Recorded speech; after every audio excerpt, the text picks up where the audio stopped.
سلام، خوش اومدین به سومین اپیزود از سری پادکست های نقاش و نصفی. من سما هم و خیلی خوشحالم که تو این قسمت هم با من همراهی.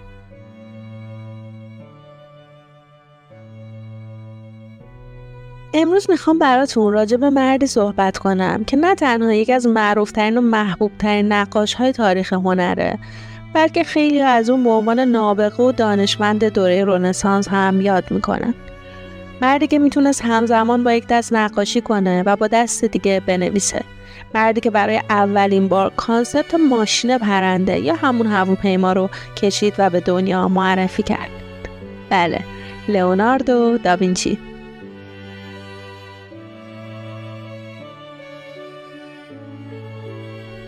داوینچی اپریل سال 1452 توی دهکده‌ای به اسم وینچی یا همون وینچی تو نزدیکی شهر فلورانس ایتالیا به دنیا آمد. پدرش پیر داوینچی دفتردار اسناد رسمی و مادرش کاترین دیلیپی یه خونه‌دار از طبقه پایین جامعه بودن و اونا با هم خارج از ازدواج لئوناردو رو به دنیا آوردن، چیزی که توی اون زمان مرسوم نبود و برای لئوناردو چهره خوبی توی آینده‌اش نمی‌ساخت. پدرش که مرد ثروتمندی بود قبول میکنه که لئوناردو رو ببره و با همسر قانونیش بزرگش کنه. اما لئوناردو بر اساس قوانین اون زمان به عنوان یه فرزند که از رابطه خارج از ازدواج به دنیا اومده بود حتی حق داشتن نام خانوادگی پدرش رو هم نداشت. به همین دلیل خیلی ساده بهش میگفتن لئوناردو داوینچی که ترجمهش میشه لئوناردو از وینچی.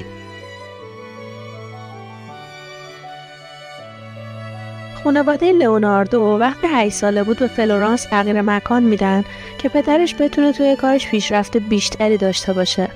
هرچند پدرش مرد موفق و ثروتمند بود، اما در نهایت به دلیل اینکه لئوناردو فرزند رسمیش حساب نمیشد، قرارم نبود چیزی از این ثروت بهش برسه. برای همین خیلی زود و توی سن 14 سالگی تصمیم گرفت جایی مشغول به کار بشه. پدرش هم که استعداد اون رو توی نقاشی و هنر دیده بود، تصمیم میگیره بذارتش شاگرد استودیوی نقاشی شخصی بشه به اسم آندره دل وروچیو. آندره دل وروچیو نقاش، مجسمه ساز و زرگر اهل فلورانس ایتالیا بود که تو زمان نوجوانی داوینچی حسابی معروف و سرشناس شده بود. این نقاش بعد از دیدن طراحی‌های لئوناردو قبول کرد که اونو به عنوان شاگرد کارآموز توی کارگاهش راه بده.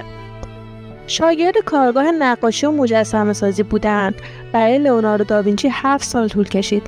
7 سالی که شاید مسیر زندگیشو عوض کرد و اطلاعات تئوری و عملیش رو به طرز حیرت انگیزی زیاد کرد. تو اون کارگاه معروف نقاشی‌ها و مجسمه‌سازی‌های زیادی برای خانواده‌های سلطنتی و افراد ثروتمند و سرشناس می‌ساختند. تنوع سفارش‌ها هم اونقدر زیاد بود که هنرمندها و شاگرداشون از رنگ و بوم و قلمو تا خمیر و ترکیبات شیمیایی و ابزار مهندسی باید به همه چیز مسلط می‌بودند. این دوره 7 ساله در واقع نقطه عطف زندگی داوینچی بود که باعث شد از دل وروچیو لقب استاد رو دریافت کنه. و البته که این معروفیت و محبوبیت تازه میتونست باعث ایجاد حسادت بین نقاش‌ها و مجسمه‌سازهای دیگه بشه. توی سن 24 سالگی داوینچی به داشتن رابطه جنسی با یک مرد متهم میشه. در اون زمان مجازات چنین عملی سوزوندن اون فرد با آتیش بود. دادگاه برگزار میشه و از اونجایی که مدرک محکم و شاهدی پیدا نمیشه، داوینچی تبرئه میشه. اما همین اتهام بدون مدرک کافی بود که شهرت و محبوبیتش رو توی فلورانس از بین ببره.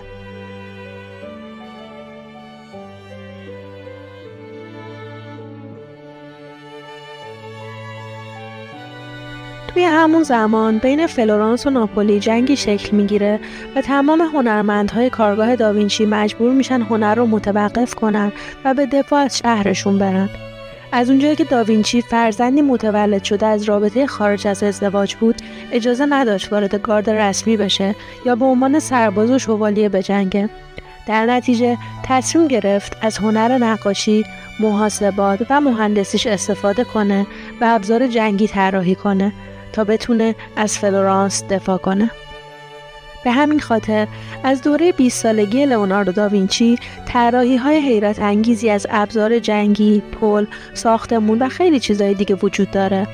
مهندسی و محاسبات دقیقی که هرچی بیشتر در موردشون بدونیم برامون عجیب‌تر میشه. در نهایت توی سن 29 سالگیش این جنگ تموم میشه و فلورانس پیروز میشه. هنرمندها دوباره به سر کارشون برمیگردن و سفارش‌ها شروع میشه. داوینچی همون سال اولین سفارش شخصیش رو میگیره که نقاشی روی دیوار یک کلیسا بوده. نقاشی به اسم Adoration of the Magi که با وجود اینکه از ابتدای شروعش شاهکار به نظر میرسید، داوینچی نیمه تمام رهاش میکنه. در واقع تنها مشکلی نقاشی نبود. داوینچی معروف شده بود به اینکه نقاشی‌ها و پروژه‌هاشو نیمه کاره رها میکنه و تحمل نشستن طولانی مدت یک جا یا تمرکز روی یک چیز رو نداره. مشکلی که امروز میتونیم تو علم روانشناسی بهش میگن ADHD باعث شده بود به ندرت بتونه کار بگیره و کم کم داشت محبوبیتش رو توی فلورانس از دست میداد. در نتیجه توی شروع 30 سالگی تصمیم میگیره به میلان نقل مکان کنه.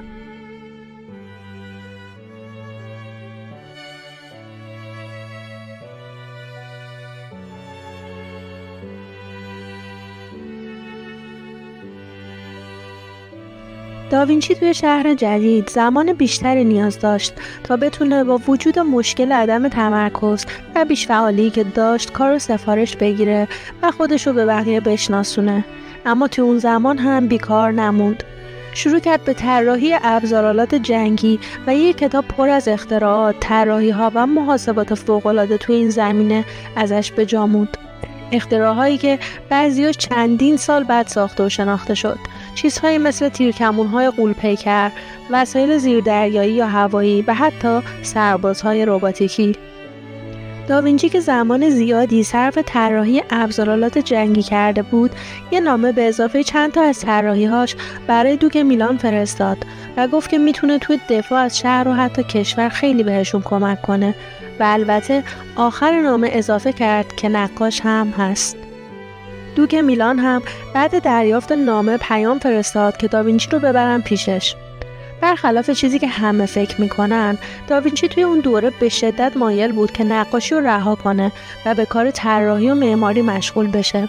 برای همین از این خبر هیجان زده و دوان رفت پیش دوک میلان به امید اینکه بالاخره قرار حرفش رو تغییر بده و به کار مورد علاقهش مشغول بشه. اما خوب یا بد جریان این نبود. دوک بهش گفت میخوام برام یه نقاشی بکشی، یه نقاشی از معشوقم، لیدی ویت ان ارمن. این نقاشی بود که دوک میلان از داوینچی خواسته بود که براش بکشه. حالا این نقاشی با ارزش میدونین الان کجاست؟ موزه توی لهستان. سال 2016 این نقاشی به قیمتی نزدیک به 100 میلیون یورو به دولت لهستان فروخته شد.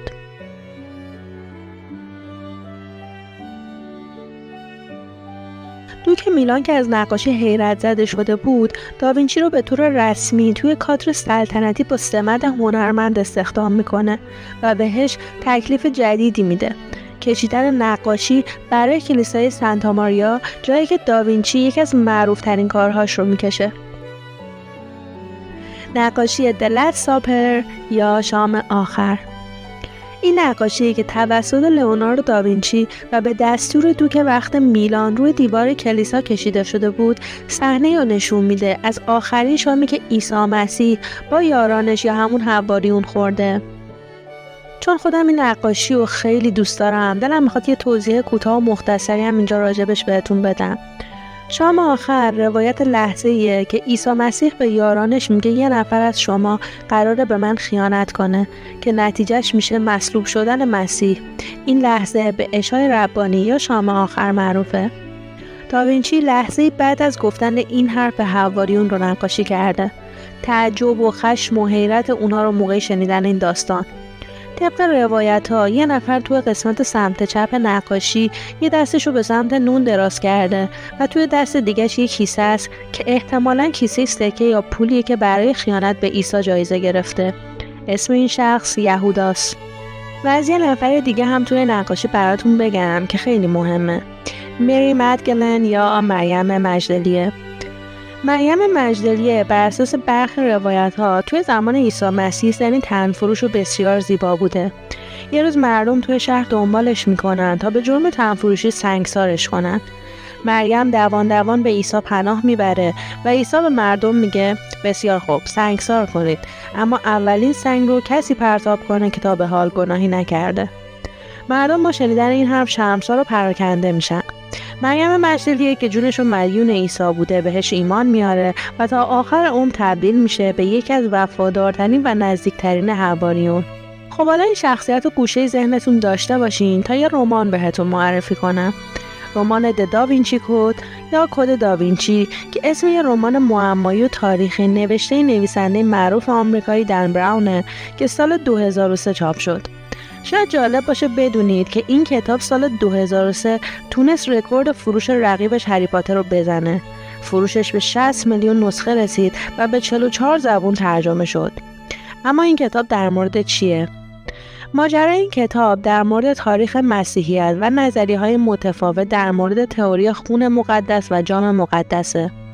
طبق این تئوری که اکثریت مذهبیون باهاش مخالفن، عیسی مسیح در طول زندگیش با مریم مجدلیه ازدواج کرده و ازش صاحب فرزند هم شده. تو این کتاب یه دانشمند نمادشناسی مذهبی و شخصیت دیگه که نوه رئیس موزه لوور با داشتن اطلاعاتی محرمانه به دنبال پیدا کردن جام مقدسن.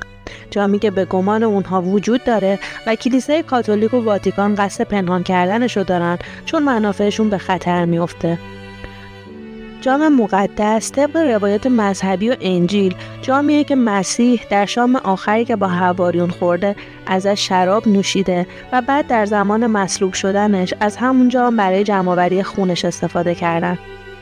حالا کد یا راز داوینچی چیه؟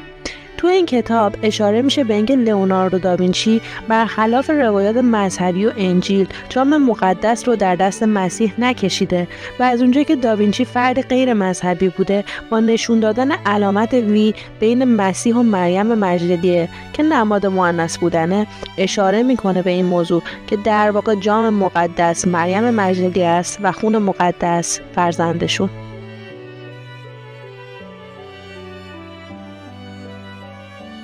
جدا از رمز و رازای این نقاشی که میشه بازم ازشون صحبت کرد، همونطور که گفتیم این نقاشی روی دیوار یک کلیسا توی میلان به ابعاد 7 در 9 متر کشیده شده.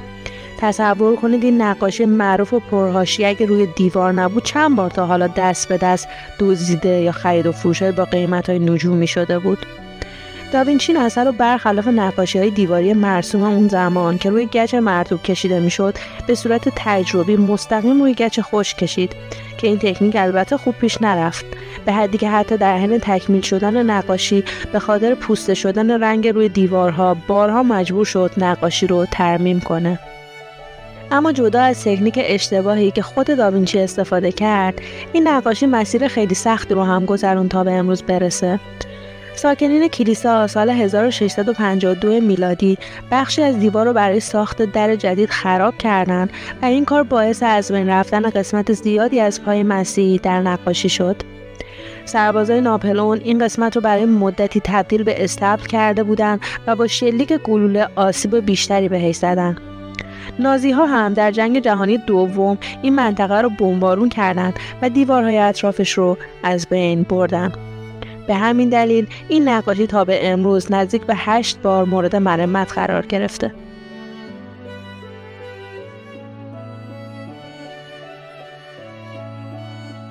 که البته این موضوع فقط در مورد نقاشی شام آخر نیست. خیلی از کارهای دیگه داوینچی به خاطر قدمتشون بارها توی طول تاریخ مورد مرمت قرار گرفتن. مثلا چند سال پیش یه تیم چند نفره روی همین نقاشی شام آخر کل آزمایش رو تحقیق کردن و متوجه شدن که بخش خیلی زیادی از چیزی که ما امروز از این نقاشی میبینیم کار داوینچی نیست و نتیجه ترمیم سالهای بعده. خلاصه که داوینچی به مدت 17 سال توی دستگاه سلطنتی میلان موند و جسته گریخته نقاشی کرد. البته که یکی از خفن‌ترین و کار درست‌ترین نقاشی تاریخ بوده، ولی به خاطر همون مشکل ADHD که بهتون گفتم انقدر کشیدن یه نقاشی رو طول میداد که مشتری رو حسابی عصبانی میکرد. مثلا کشیدن همین تابلوی شام آخر نزدیک به 3 سال طول کشید. یه بار یه ویدیویی داشتم نگاه میکردم، یه روانشناسی داشت میگفت برای کسایی که مشکل ADHD دارن یکی از سخت‌ترین کارها نقاشیه. اینکه بتونی ساعت‌ها یه جا بشینی و یه کار انجام بدی. و این مسئله بود که کم در کسی میدونه چقدر داوینچی باش درگیر بوده. شاید اگر داوینچی چند صد سال بعدتر به دنیا می اومد و روانپزشکان میتونستن با دارو ADHD رو کنترل کنن، چه بسا که ما خیلی کارهای بیشتر دیگه امروز ازش داشتیم.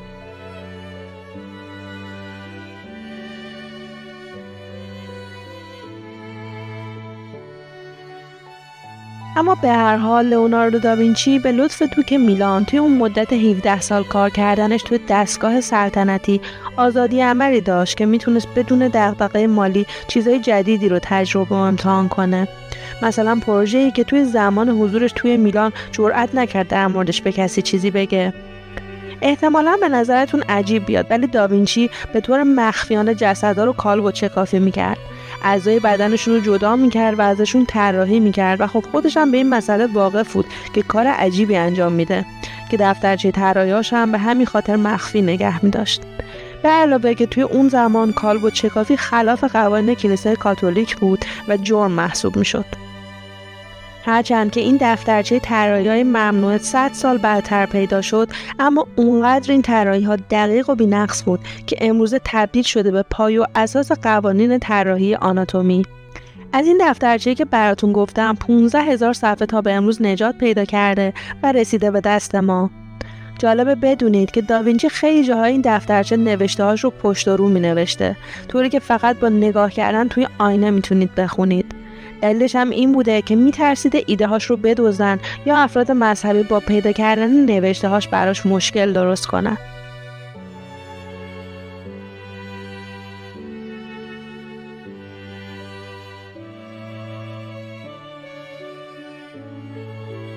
وقتی داوینچی 50 ساله شد، خانواده سلطنتی میلان به خاطر حمله فرانسوی‌ها قدرتشون رو از دست دادن.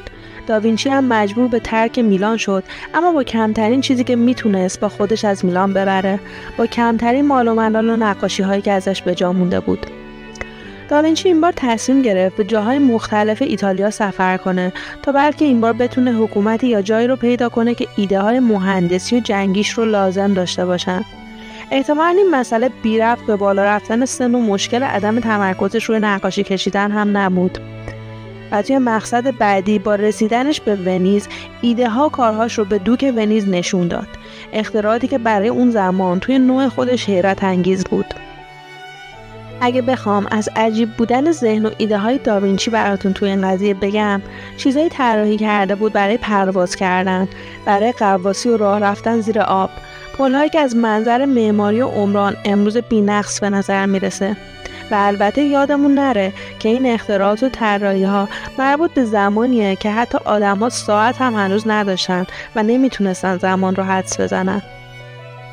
با وجود اینکه کارهای داوینچی فوق‌العاده و شگفت‌انگیز بود، اما زمان خودش خیلی جلوتر بود و پذیرش و امتحان کردن اختراعاتش برای پرواز، غواصی یا جنگ برای حکومت‌ها کار چندان راحتی نبود. در نتیجه دوک ونیز نیازی به پذیرش داوینچی احساس نکرد و ردش کرد.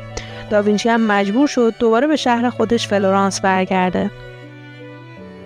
با برگشتش به فلورانس، چیزی که بیشتر از همه نگرانش میکرد یادآوری روزهای بد گذشته و اتهاماتی بود که بهش میزدن. میترسید که نتونه به این خاطر سفارشی بگیره یا کاری انجام بده. اما یه چیز مهمتر توی فلورانس در جریان بود که داوینچی ازش خبر نداشت هنوز. ظهور هنرمند جدیدی به اسم میکلانژ معروف. نقاش، پیکرتراش و معمار جوان و محبوب و معروفی که اون زمان فقط 26 سال داشت. کسی که در همون زمان در فلورانس بهش لقب دیوینوی 2 به معنای خداوار یا خداگونه داده بودن.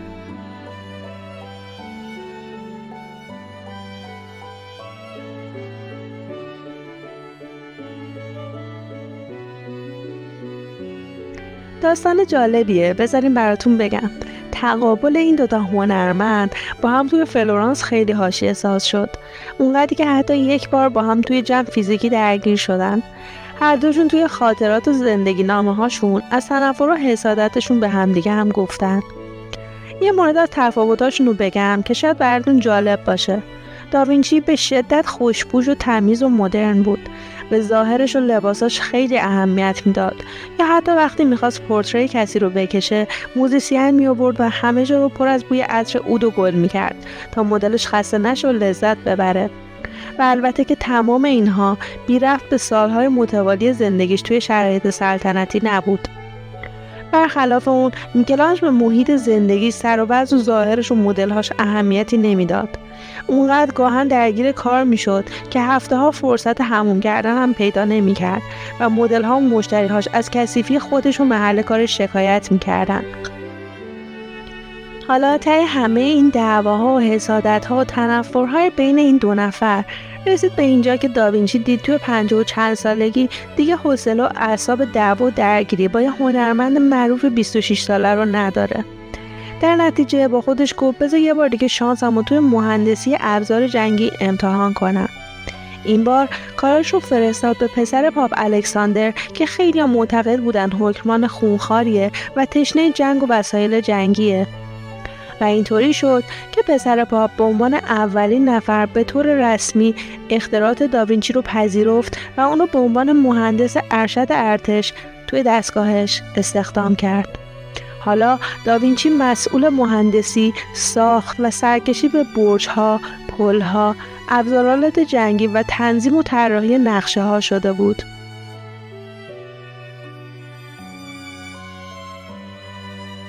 پسر پاپ یا همون سزار از طریق داوینچی به چیزی که می‌خواست داشت می‌رسید: کشتن و شکنجه حداکثری دشمن. داوینچی هم که تا پیش از اون فقط مشغول هنر و مهندسی و اختراع بود، یه دفعه با چهره واقعی جنگ و نتیجه طراحی ابزارالات جنگیش روبرو شد. فهمید که واقعیت اختراعاتش و نتیجه چیز دیگه‌ایه. از دیدن اون حجم از وحشیگری و خشونت توی دفترش نوشت: حقیقتا انسان از دیو هم میتونه وحشی‌تر باشه، چون میزان توحشش بالاتره. ما از مرگ دیگران زندگی میکنیم. و احتمالاً تیر آخر برای داوینچی جایی بود که پسر پاپ دستور قتل یکی از دوستان نزدیکش رو داد. بعد از اون اتفاق اوضاع برای داوینچی انقدر سخت و غیر قابل تحمل شد که شبونه قصر سلطنتی سزار رو ترک کرد و تصمیم گرفت برگرده به فلورانس. و اینجا در واقع جایی از زندگی داوینچی بود که متوجه شد مهندسی و اختراعاتش باعث کشته شدن صدها نفر شده و تصمیم گرفت مابقی عمرش رو دیگه فقط تو صلح نقاشی کنه. و این دوره از نظر هنری برای لئوناردو داوینچی دوره پرباری بود، دوره‌ای که نقاشی معروف مونالیزا رو کشید.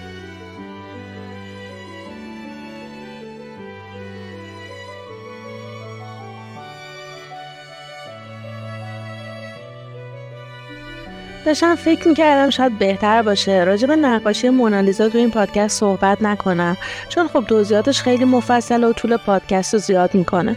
اما هرچی فکر کردم دیدم خیلی از ما داوینچی رو با نقاشی مونالیزا شناختیم و میشناسیم. بنابراین این شما و این هم لبخند ژکوند.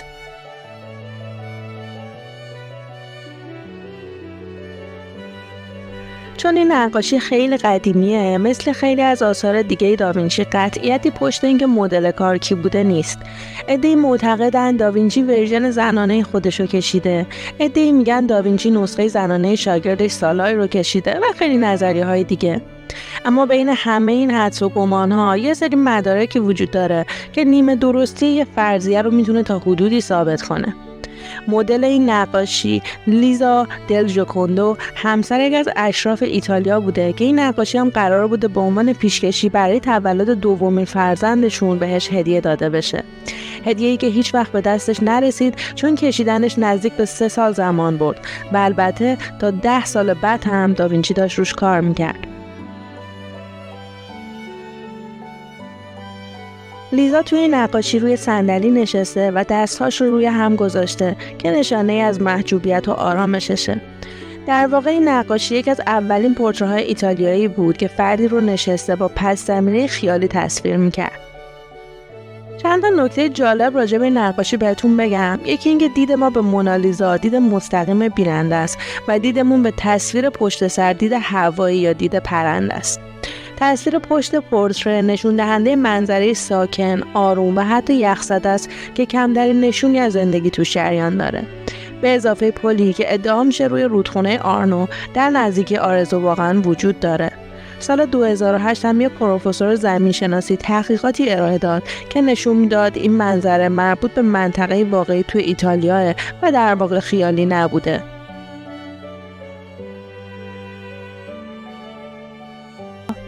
مونا توی زبون ایتالیایی فرم مؤدبانه ادا کردن کلمه بانوی منه. لیزا هم که خب البته اسم کسی بوده که این نقاشی داشته براش کشیده می شده.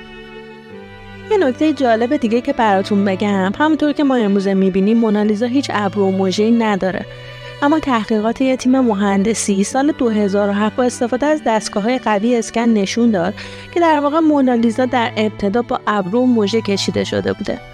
دلیل از بین رفتن موهای ابرو و مژه به مرور زمان احتمالاً کیفیت کم رنگ استفاده شده و ترمیم و تمیز کردن‌های تابلو بوده. در واقع این تحقیق نشون داد نقاشی مونالیزا بارها ترمیم شده، رنگ روی رنگ اومده و حتی تغییراتی در مورد موها و صورت اتفاق افتاده. داوینچی توی زمان کشیدن نقاشی لیزا که فقط 25 سال سن داشت پولی دریافت نکرد، چون این سفارش رو هیچ وقت به دست صاحبش نرسوند و به مدت 10 سال مشغول تغییر و تصحیح این کار بود. اون هرگز این نقاشی رو نه تاریخ زد نه امضا کرد.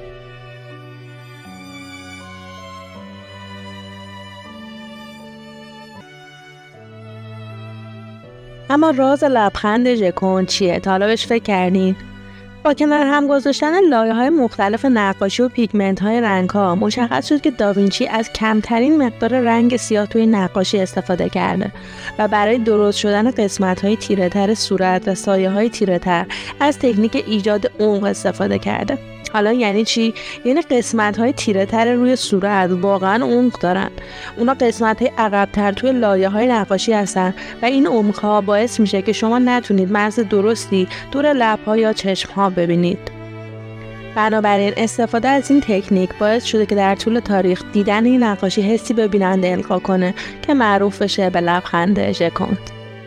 یه فرضیه دیگه هم وجود داره که میگه مونالیزا در واقع زنی است و چهره یه مرد نقاشی شده. به نظر من حتی این فرضیه هم میتونه تا حدودی درست باشه.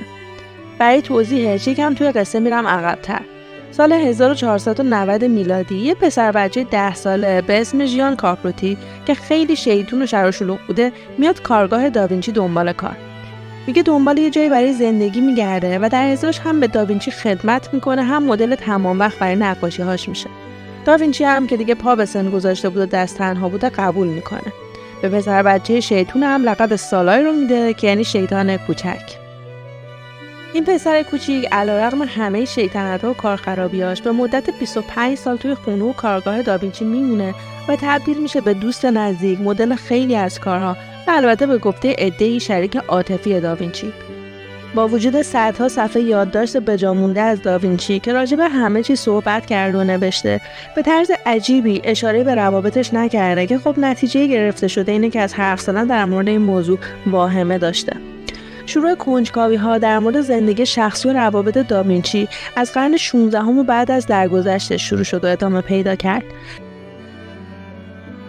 اما یه نکته دیگه هم بود که این حدسیات رو بیشتر تایید می‌کرد. خبر درگذشت داوینچی رو یکی از دو شاگرد نورچشمیش یعنی ملزی توی نامه نوشت و به برادرای داوینچی فرستاد. اون توی نامه از عشق و احساسات داوینچی به خودش و سالای گفته بود و از اینکه داوینچی همه وسایل و نقاشی و نوشته‌هاش رو به این دو نفر سپرده. در نتیجه این داستان، چون تنها مدرکی که در مورد زندگی شخصی داوینچی وجود داشت دادگاهی شدنش توی دوران جوونیش با یک مرد بوده، فرضیه همجنسگرا بودنش تا حد زیادی تایید شد.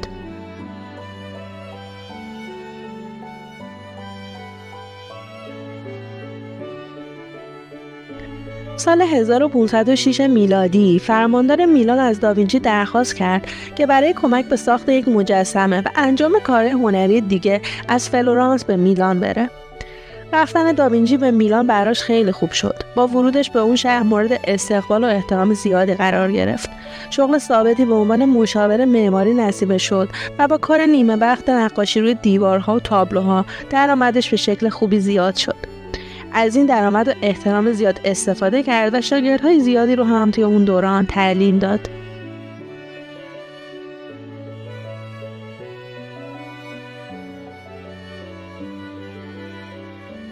سرانجام داوینچی سال 1519 میلادی توی عمارت کلولوس فرانسه درگذشت. طبق روایت واساری، نقاش و مورخ همون زمان، سر داوینچی هنگام مرگ توی آغوش شاه فرانسه بوده. فرانسوی‌ها این داستان رو زیاد دوست ندارن و اونو افسانه میدونن، اما بسیاری از هنرمندان این صحنه رو حتی نقاشی کردن. روایت مختلفی درباره علت مرگ داوینچی وجود داره. برخی عقیده دارن اون بر اثر یه حادثه قلبی عروقی درگذشته و بعضی‌ها احتمال سکته مغزی رو براش دادن. در واقع میشه گفت هیچ منبع معتبری برای تایید یا رد روایت‌های مرگش در دست نیست. برخی هم معتقدند داوینچی از سال 1516 میلادی به بعد چندین بار سکته کرد، یک طرف صورتش فلج شد و دیگه قادر به نقاشی نبود. به این جهت تاریخ آثار نقاشیش تا سال 1516 میلادیه.